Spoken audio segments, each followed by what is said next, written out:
زعلان ومتضايق؟ طب يا سيدي خلّينا نشاركك الأحزان ونقول لك إن كلنا زعلانين، بس عشان خاطر ما تزعلش بزيادة يا ريت تحفظ القاعدة اللي موجودة قدّامك ديّة عشان لو ما حفظتهاش هتزعل أكتر في الامتحان. get بييجي وراها الصفة والverb زائد الing عشان نقول إن الفاعل دخل في حالة معيّنة لمّا عمل الفعل اللي موجود قدّامنا دوّة. have بييجي وراها difficulty وبييجي وراها trouble والverb زائد الing عشان نقول إن الفاعل عانى من صعوبة معيّنة وهو بيعمل الفعل اللي موجود قدّامك دوّة. يبقى I get tired reading the story. شعرت بالتعب عندما قرأت القصة.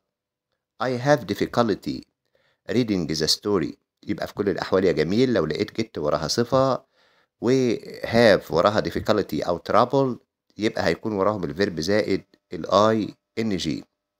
وعشان أنا كمان ما ازعلش ما تنساش تشترك في القناة، والسلام عليكم ورحمة الله وبركاته.